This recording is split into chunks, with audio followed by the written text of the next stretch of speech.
Today we'll be talking about Russia. Russia is one of the most populous and by landmass one of the largest countries in the world, with a landmass of over 17 million square kilometers.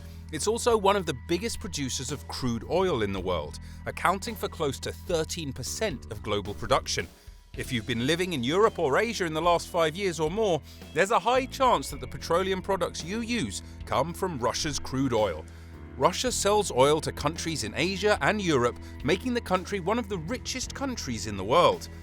However, recent events have affected the status of Russia as one of the commercial giants of the world, especially in the aspect of trade with other countries. It's no longer news that there's an ongoing war between Russia and Ukraine that has left thousands of casualties on both sides. Many countries of the world have picked sides in the conflict, and an overwhelming majority have sided with Ukraine and supported her course in this war. Countries of the world such as the US and the UK have provided direct support through the provision of funds, weapons and military intelligence for Ukraine. However, they have also instigated trade restrictions and sanctions on relations with Russia. In response, the government of Russia has also announced that it has ceased trade relations with several countries, especially neighbouring ones. It has banned the exportation of agricultural goods, automobiles, medicine and medical appliances to several countries. Neighbouring countries such as Poland, Belarus, Latvia, Kazakhstan and North Korea all depend on exports from Russia. More importantly, as one of the biggest exporters of oil, several countries depend on oil from Russia. However, with the war going on and the various sanctions placed on the country, it may seem that many countries will feel the effect of Russia's absence from the commercial scene. But does the world really need Russia anymore? In this video, we'll examine how other countries of the world have picked up the deficit caused by trade sanctions on Russia. Russia's invasion of Ukraine remains one of the most talked about and publicly acknowledged territorial conflicts in this millennium. While the conflict can be traced to starting in 2014, Russia officially invaded Ukrainian territory on the 24th of February 2022, which ultimately led to an all-out war. Many countries, especially those in the EU, have publicly condemned Russia's action and have backed their words with actions. You may also have heard about civil society groups like Amnesty International or non-governmental international organizations who have voiced their displeasure over Russia's invasion. What are some of the sanctions placed on Russia? If you live in any European country, you may have heard or witnessed several Russian CEOs or business owners step down from their position or sell ownership to natives or other foreigners. A good example is that of Roman Abramovich, a Russian oligarch who owned major stakes in English football club Chelsea FC. After the war broke out, he was forced to sell his ownership stake to the current owners. Many other Russians have had to forfeit businesses they own in the US and in European countries.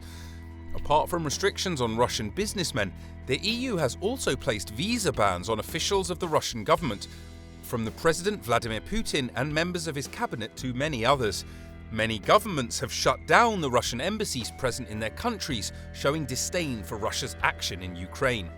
So let's put this into perspective. Countries in the EU have seized and frozen assets belonging to Russians to the tune of more than 21 billion euros. If any Russian has assets in banks in Europe, it will be seized. Speaking of banks, the Central Bank of Russia also has assets worth over 300 billion euros blocked in countries like Germany, France, China and several countries in Europe. As mentioned earlier, Russia has also banned exports to several countries, bringing international trade to the rest of the world. Much of the supplies needed in other countries, such as grains, natural gas and machinery exported by Russia, have drastically reduced in supply. But does the world economy still need Russia? With the statistics you heard concerning Russia's oil production, you may be asking, how will other countries who depend on Russia's oil survive? After the G7 countries and the EU have announced their sanctions on Russia, Vladimir Putin, the country's president, also took steps to leverage the world economy into submission. He directed that there should be a reduction in the total amount of natural gas distributed by pipeline through most of Europe. There was more than enough reason to worry, as 46% of the total amount of natural gas used in Europe came from Russia. Also, as winter came, most of Europe required natural gas to keep warm.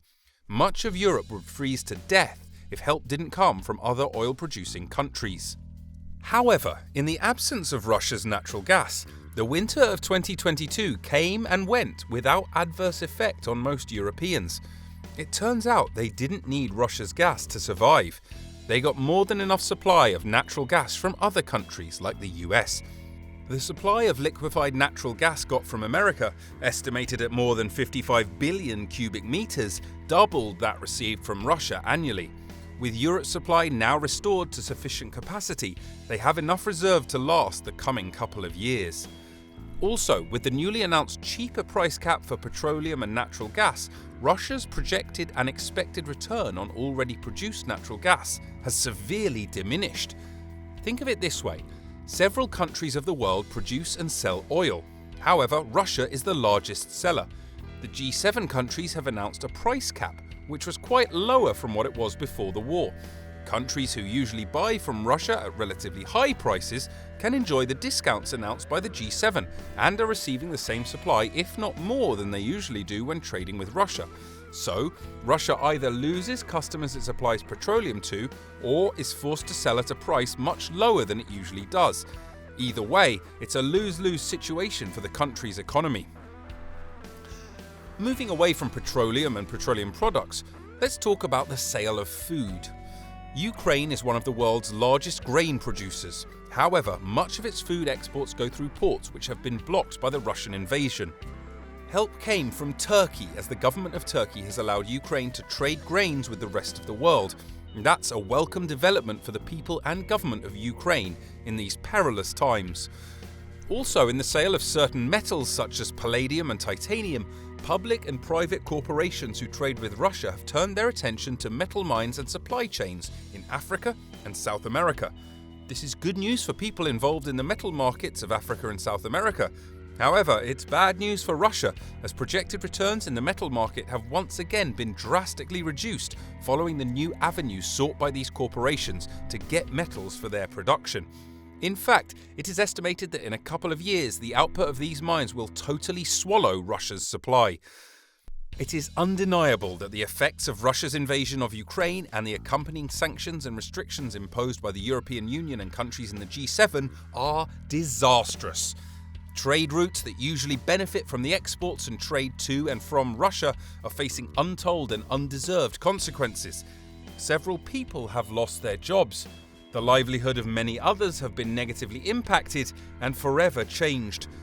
The economies of some countries have also suffered deadly blows. However, with intensifying sanctions and restrictions coupled with the support from other world powers, we hope the war ends very soon.